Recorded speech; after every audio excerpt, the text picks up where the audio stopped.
This is Jessica again from Budget Freedom. Welcome to my channel and thank you for watching. Before we continue, please like and subscribe or follow or comment, whichever platform you're watching this on.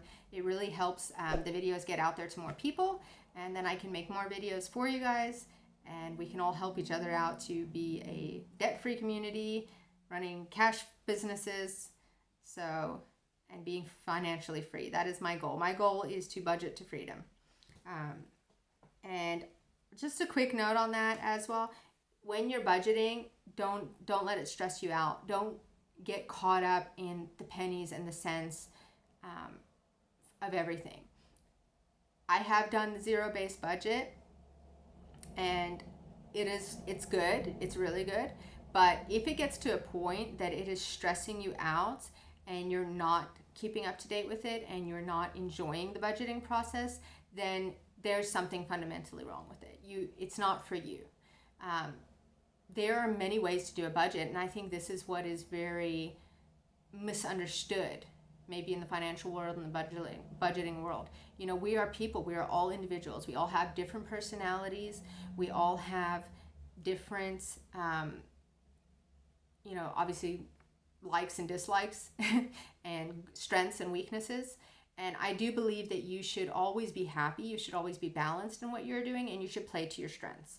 So if your strength is not counting pennies and cents and in individual dollars, then don't get caught up in that. Don't feel bad about that. Don't think that just because you're not doing a zero-based budget that somehow you're not accomplishing your goals or following the thing. And just to tell you what a zero-based budget is, a zero-based budget is basically when you write your whole budget down to the penny, so that at the end of the day you have absolutely nothing left over in your bank accounts.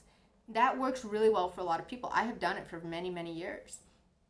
I've also gotten tired though, especially when I give my husband some cash and then, I need to reconcile the account. Okay, I'm a bookkeeper, I'm a bit overboard, but we would get into this where I had to reconcile the accounts. And then I would be like, all right, I gave you $50, I need $35. And he's like, well, I only have 20. And I'm like, well, where did the other 15 go? And we get in a whole huge fight about it.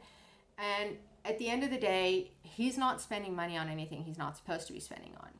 We have a very strict budget anyway. We only go shopping twice a week. So if I tell him to get something extra and it costs $10 extra, and he does that, and he forgets to bring me the receipt or he forgets to tell me about it, it's just not worth the fight over $10. And this is kind of the point that I've gotten to. I'm really good with my budget now, so I don't worry so much about the small stuff. I don't sweat the small stuff so much anymore. When I first started out, when I was first getting him on board, it was important to be really, really attentive to those kind of things and to make sure that I was tracking the 5s and 10s, because the 5s and 10s do add up at the end of the month, especially if you're on a very, very tight budget. If you're on a tight budget, $100 a month can really make a difference in your life.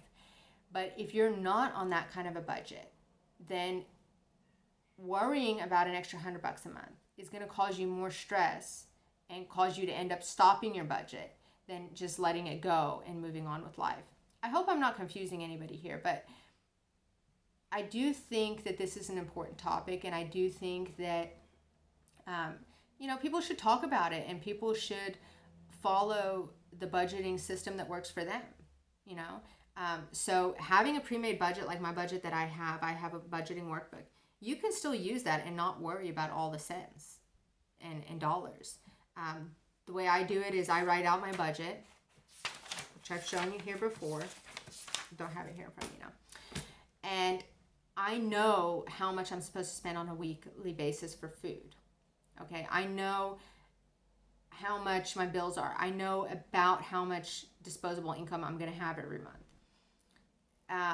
I'm very, very strict at the beginning of the month of transferring all my savings amounts, all my bills, all of that money into the accounts that they need to go into, and making sure that all the money is being saved and all the bills are being paid that I need to have paid.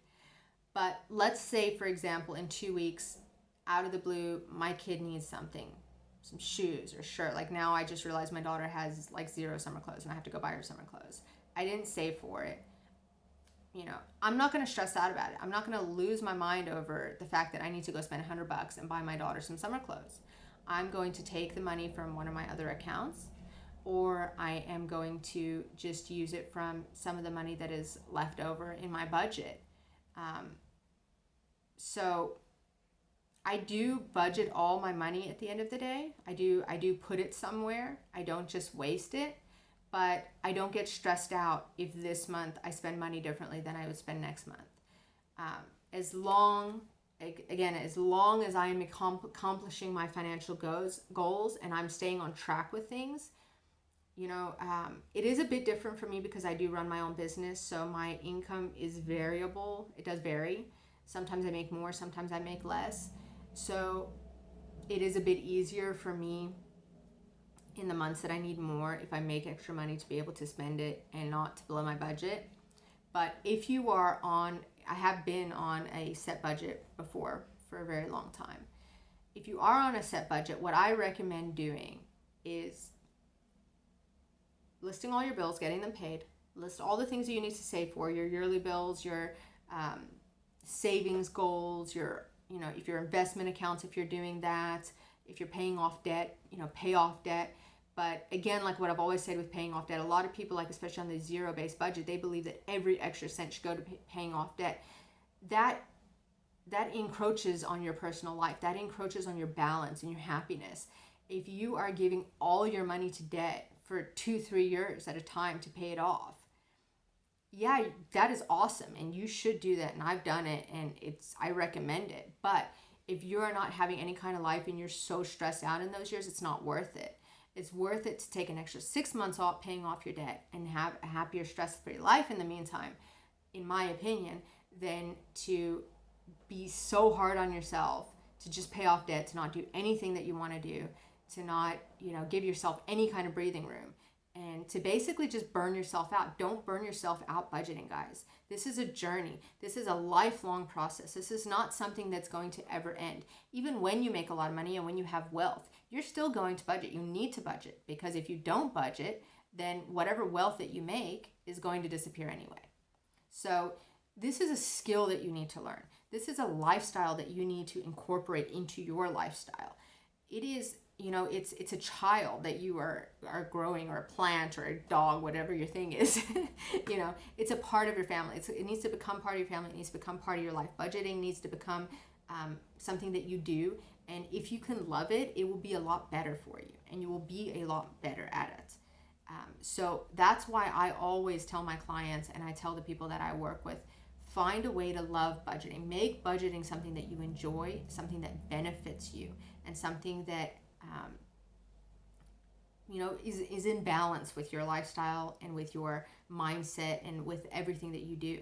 Because if you don't, if it becomes a task, if it becomes a chore, something that you dread and don't want to do, then it makes it, first of all, a million times harder. It makes it unpleasant, and most likely you will not continue on it. You will stop at some point, and that is the worst thing you can do.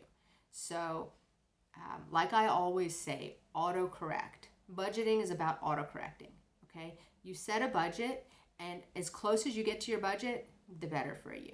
But if you have to autocorrect, what does that mean?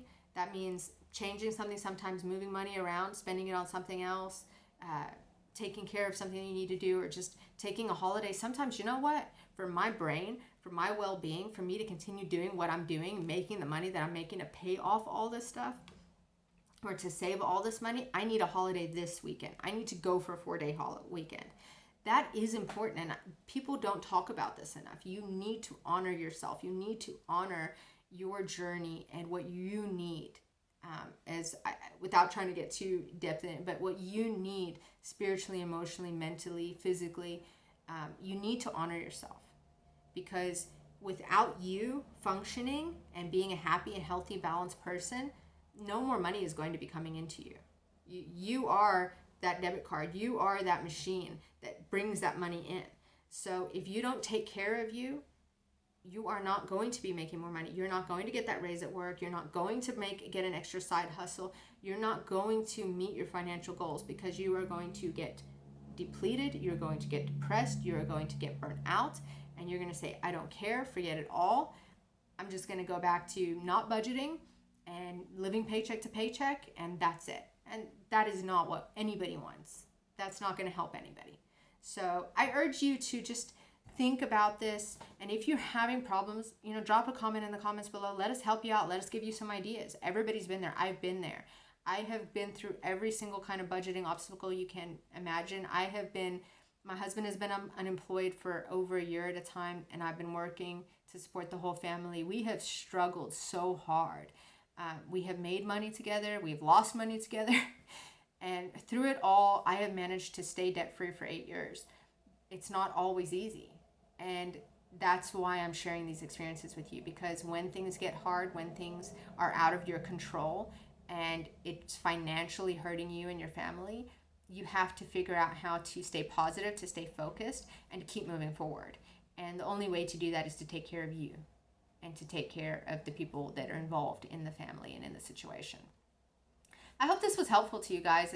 Sorry if I went off on a bit of a ramble there, but I think that budgeting it's a wonderful thing, and it can give you freedom in your life if applied the correct way.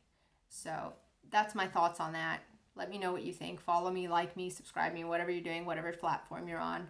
And I hope to see you next time. All right, take care. It's Jessica. Bye.